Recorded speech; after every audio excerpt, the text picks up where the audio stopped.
So everyone, welcome. My name's Jordan Taddick. I'm a Territory Technical Manager with SolidWorks. And as Jenna just mentioned, I'll be covering a majority of these topics today. And obviously you can log in and log out for the topics of interest. You don't have to sit through the 3-hour marathon, but I'll be here most of the day. And definitely ask questions throughout as well. The way we're going to get started is with some goodies, some tips and tricks, some of my favorite enhancements over the past few years to really share with you how to take advantage of functionality that you already have today. So these are covering very basic topics: the interface, sketching, modeling, assemblies, and drawings. If we have time, we might not be able to get to drawings with the time slot we have today, but at the end of this presentation, I'm going to share with you a link that even has a more all-inclusive set of slides that covers each one of these features and tips and tricks that I'm about to share with you. So you don't have to take notes. I'll share that link with you right at the end of this presentation. So one thing that I noticed before I get started is I visit a lot of our customers and I watch them use SolidWorks. They might have the latest version installed, like 2016, and when I'm watching them use SolidWorks, it actually looks like they're using 2008 because they just haven't adopted, for whatever reason, some of the enhancements that we're producing. And we have over 3.2 million users worldwide, and we collect their feedback and build that feedback into the software with every major release, over a few hundred enhancements every year. So it's very important to pay attention to those enhancements. And to make it easy for you, DesignPoint actually hosts rollouts, free training sessions, live training sessions each year that you can attend. So let's get started by taking a look at the interface. Number one is the command search. It's in the top right-hand corner of your interface. It looks like this little search bar, and by default it's set to search your help file documentation. Now, hitting this little drop-down menu, you can set it to the command search, and that I highly recommend, because just by typing in any string of text, it's going to filter down to the tools that apply to that. Once you do, then you can go ahead and drag and drop from this automatically filtered list of results right directly onto your command manager to add that button permanently to your interface. You can also hit the eyeglasses if the button already exists, you just don't know where the tool is, and it will highlight it for you and point a big red arrow at it. Now, a quick way to activate the command search is by activating the shortcut toolbar. The shortcut toolbar by default is the S key on your keyboard, and if you haven't used it yet, I highly recommend it. It'll pop up your favorite tools. It's fully customizable, and the reason that I mention it now for the command search is because if the shortcut toolbar is activated, all you need to do is start typing. You don't need to select that little text field in the top right-hand corner to start searching for a command. Now, because I use the shortcut bar so much, I change it to the space bar because that's the easiest key for me to find on my keyboard. So just remember that all keyboard shortcuts are fully customizable inside of SolidWorks. Now, even more accessible than clicking a key on your keyboard are mouse gestures. So in 2010, we introduced these, and I noticed not a ton of people use them. And it might be because they're a little confusing with their default configuration. So go ahead and hit the drop-down button right next to your Options button on your interface at the top of your interface. Select Customize, and this Customize window will pop up. There's a Mouse Gestures tab, and you could go ahead and assign any command to any gesture. Now, what I mean by gesture is holding your right mouse button down and swiping your mouse with the right mouse button down in a specific direction. So as soon as you do that, temporarily this little donut shape will appear, and whatever command you swipe past, it's going to activate that tool. Now, if you haven't adopted mouse gestures yet, here's a really simple setup that you can customize and configure so that you can begin to adopt it. What I do is in all major environments, modeling environments inside of SolidWorks, part modeling, assembly modeling, drawings, and sketching, I set the right swipe to the OK command and the left swipe to the cancel command. And then that way, those two most common buttons that I'm ever clicking in SolidWorks are available just from a swipe away. Now inside of an assembly or even a part file, your feature trees can get pretty long. And this is a hidden keyboard shortcut a lot of people don't know about. Say in an assembly file where you have sub-assemblies and more sub-assemblies and part files and feature trees within those, your feature tree can get really, really long. Hitting Shift-C, just those two keys in combination, will collapse your entire feature tree, tightening it up very quickly. So you don't have to hit those little plus and minus signs next to each feature and component. Now another way to investigate your feature tree, understanding all the relationships between the sketches and features, is just simply hovering over them. This was introduced in 2013, and those are the visual references, those blue arrows that are popping up pointing at the parents and the children of each feature. But another thing you could do is you could show your feature tree, you could display it in the flat tree view mode. And what this does is it expands a tree so that all of the sketches are no longer embedded within the features. And now when you use those visual references, it becomes a lot more clear how each sketch is influencing each feature and so forth. An even better way to inspect a part document is with the part reviewer. If you don't know where that tool is, just search for it in your command search like I did. And a new tab will pop open in your task pane on the right-hand side of the screen. Now you could take a complicated model and just click these blue arrows going left and right to navigate through the feature tree. The other nice thing is that if comments are attached to each one of those features, they'll be displayed in the pane on the right-hand side of the screen as well. So in this case, I've modeled up a football helmet, uploaded it to 3D Content Central, and it's available for download if you want to go ahead and use it as a advanced surfacing tutorial with all of my notes of why and how I created each feature. Another reference, kind of like a library of all kinds of part reviewer tutorials, can be found on the SolidWorks blog website. So blogs.solidworks.com/tech. On the right-hand side of the screen, you'll see categories, and you can hit that drop-down and select part reviewer tutorials. So if you're looking to build something that you haven't designed before in SolidWorks, go ahead and download one of these, click through the part reviewer tutorial, and it will tell you step by step how and why each feature was created.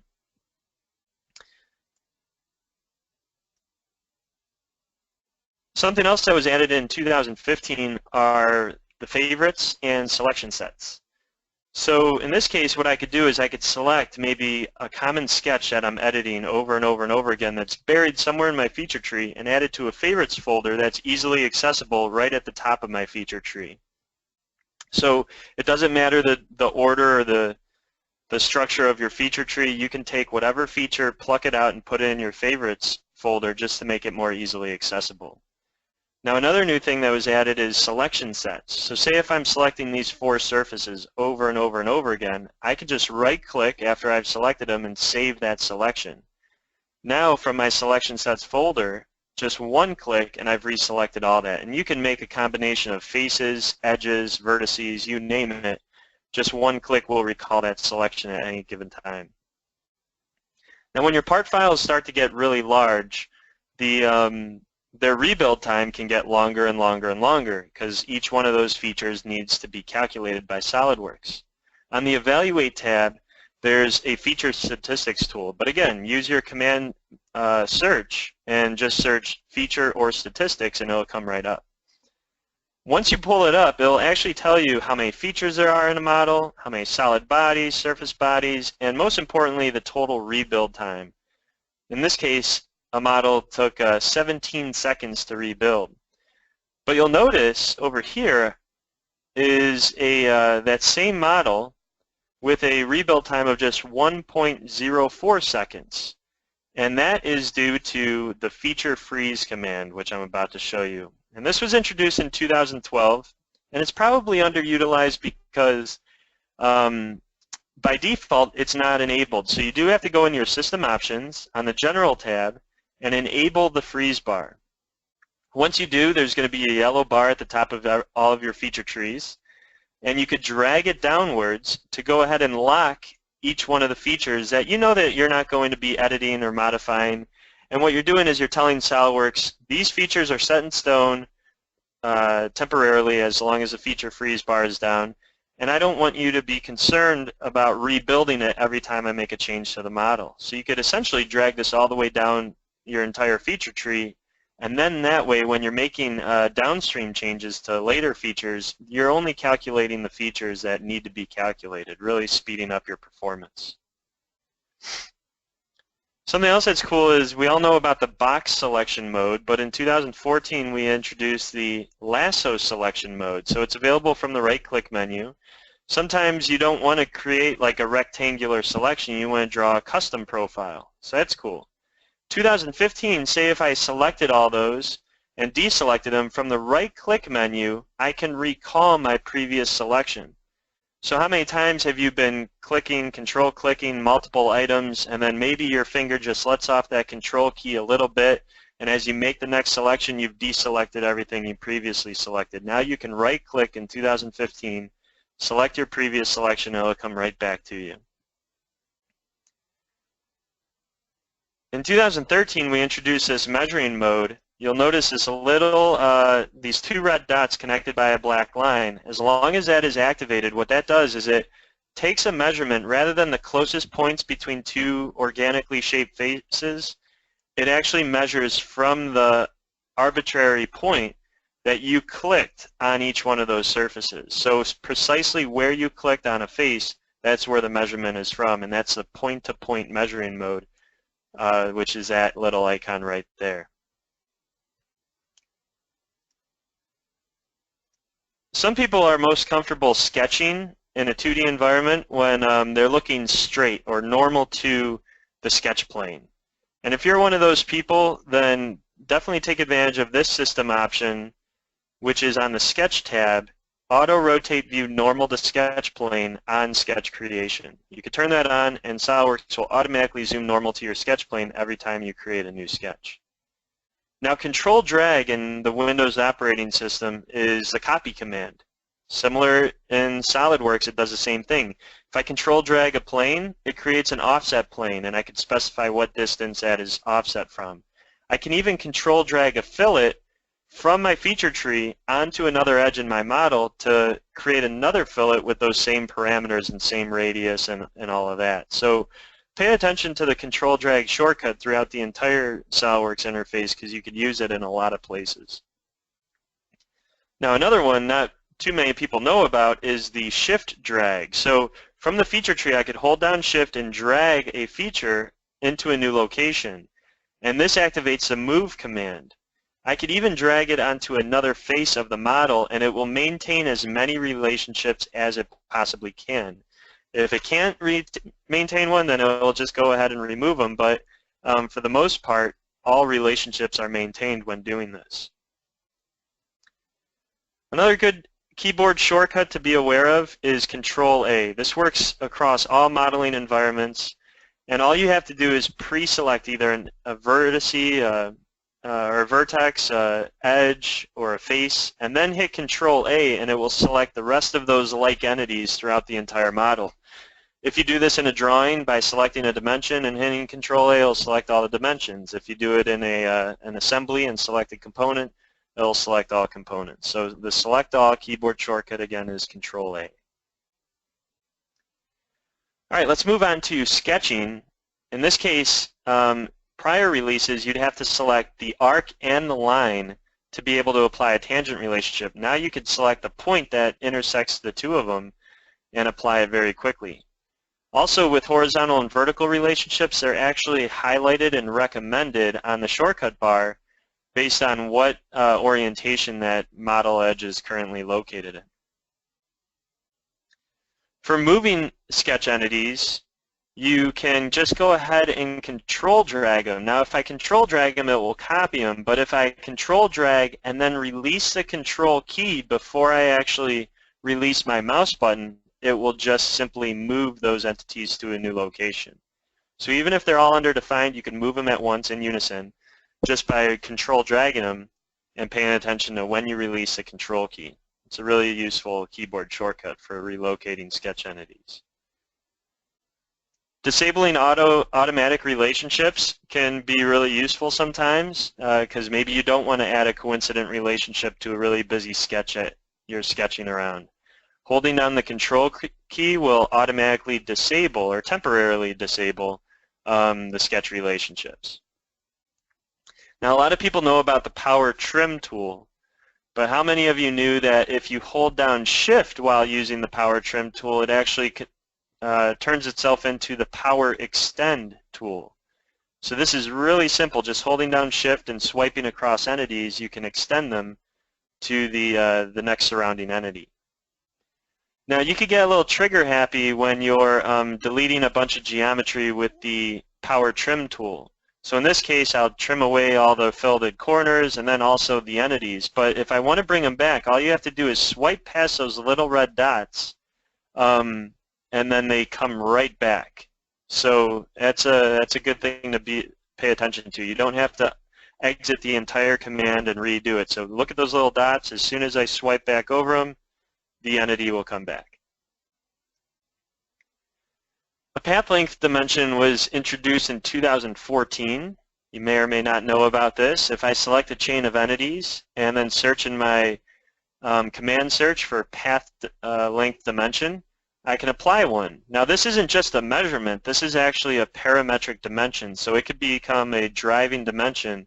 And if I were to change it, it would actually update the rest of my design. And it could be any combination of chained entities. Now, this is going to be one of my favorite tips that I share with you today, and that is a super easy 3D sketch. In this case, it would be really simple to model that 3D geometry, but hard to sketch it in a 3D sketch. So what we could do is we could model the geometry, create a sketch, convert all the edges into a 3D sketch, and now those 3D edges, or that 3D sketch with the converted entities, are still related to that original solid geometry even after I delete the body. So that is a really cool workflow to simplify the management of a 3D sketch without having to add all those 3D sketch relationships that we might not be so familiar with. Let's take a look at some modeling tips. Equations are one of my favorite things. I love to automate the designs within SolidWorks. And if you double click on a dimension, you might not know that you can actually just type in the equal sign right here and then begin to create an equation on the fly in the Modify dialog box. So we could click on other dimensions shown in the sketch or in the model to relate that value to, and then just go ahead and hit OK. So now I've just created an equation that automatically adjusts the spacing of this linear pattern so that when the overall length changes, the spacing automatically updates as well. So that's pretty cool. Another thing to know about the Modify dialog box is that if you type an apostrophe anywhere in the equation editor, it begins a comment. So this, as soon as I go ahead and accept this, in a busy model where I have a ton of equations, it's really useful to add comments to them, and you can do so right from the Modify dialog box as well. Now, that equation that I added was actually not even necessary in 2015 and beyond, because what we've done is our linear pattern tool has been enhanced to include a up to reference option. So rather than specifying a specific spacing or a specific quantity, we could have the spacing and quantity both calculated automatically based on an end reference face. So as that face moves, either the spacing or the quantity can automatically adjust to that overall length. So now no equations even required. This all happens on the fly from the linear pattern dialog box. This is really neat too. If I were to create an extrude cut here, I'm just drawing a little circle, firing up the extrude cut command, and double clicking on that green face will automatically switch the extrude features end condition to up to surface. So I'll show you this once more.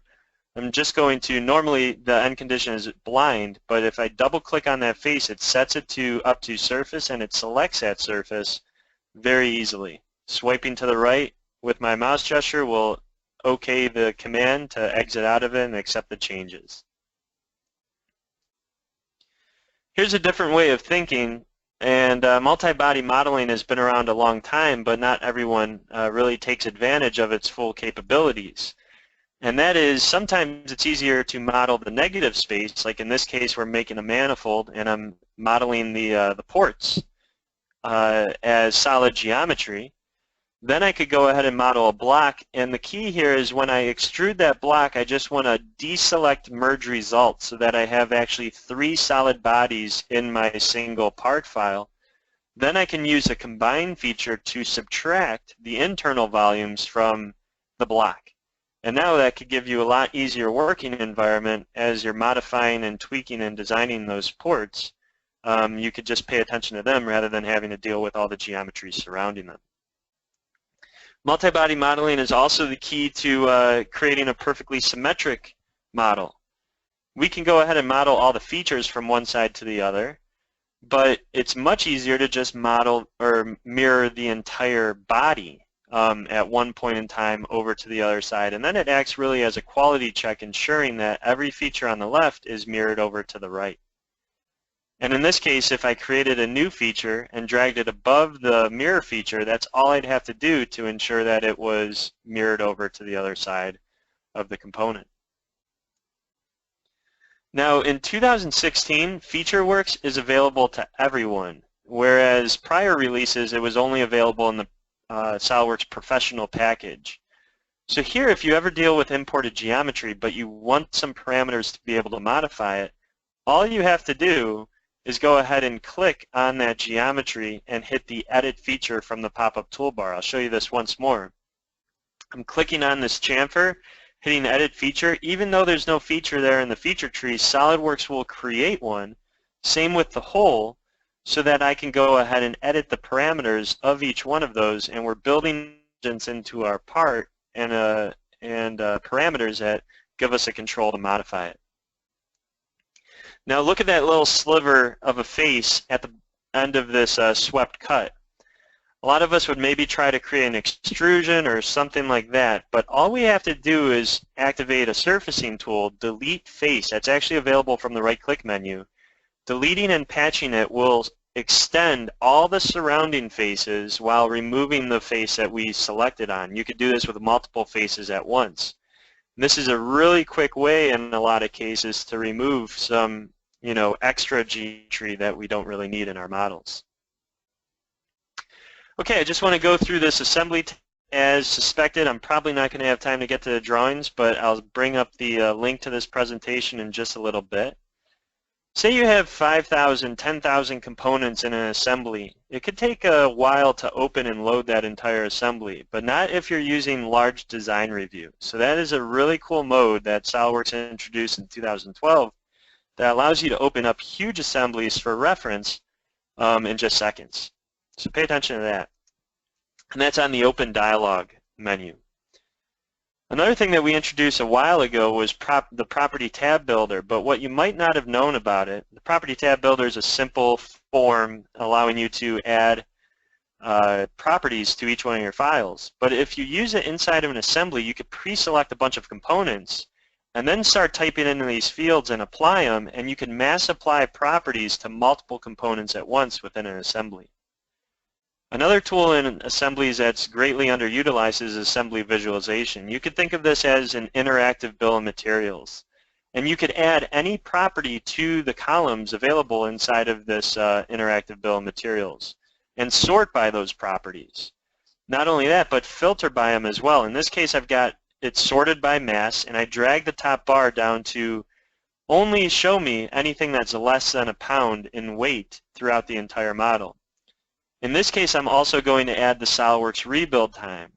So I could sort by it so that the longest rebuild times are at the top, and I could drag the bar up from the bottom, maybe only to show me anything with a rebuild time longer than a second. So if I'm experiencing some assembly slowdowns, here are my culprits right here on the screen. So assembly visualization is not only great for to act as an interactive bill of material, but actually view and visualize your entire assembly based on parameters. Now, the Select Other tool could be confusing. It pops up this list, but that list only applies to what you were specifically hovering over at that moment in time. I never use it that way. All I do is I activate the select other and then start right-clicking to hide all the faces until I find the face and dig down in the model and find the face that I want. And then I left-click on that. So activate select other and then start right-clicking to temporarily hide faces. Now another way to hide things in an assembly is by making them transparent, but the problem is that you can't select them. As you click on the transparent model, it clicks right through it. So hold down the Shift key to always select the geometry that's closest to your mouse rather than what's transparent or opaque. Quick way to hide and show components is just hovering over them and clicking on the Tab key on your keyboard. And if you want to show them again, just click Shift-Tab. In 2016, this actually works with multiple bodies inside of a part file.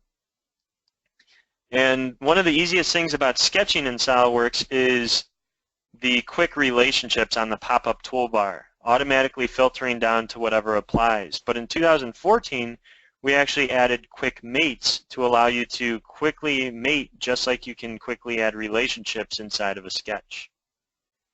And finally, mate references. Take 2 seconds to go ahead and add a mate reference to your model that you're adding to a lot of your assemblies. This has been around a while, but again, so many people don't utilize it. All I did was select a circular edge and added a mate reference and saved the file. And I could do the same as well. Just it takes 2 seconds and a quick save, and then forever your models are going to be that much easier to add to each one of your components or into each one of your assemblies. All I have to do is drag and drop directly from Windows Explorer, and you'll notice that the geometry automatically snaps into place. It added 2 mates at once, a coincident and a concentric mate, just by dragging and dropping that from the from Windows Explorer because it had a mate reference. And I could do the same with my fastener. It snaps right into any hole that I'm hovering over. All right, so we're right at 1:30. That concludes this presentation. And we're going to move on to the next one in just a moment, and that is going to be SOLIDWORKS PDM.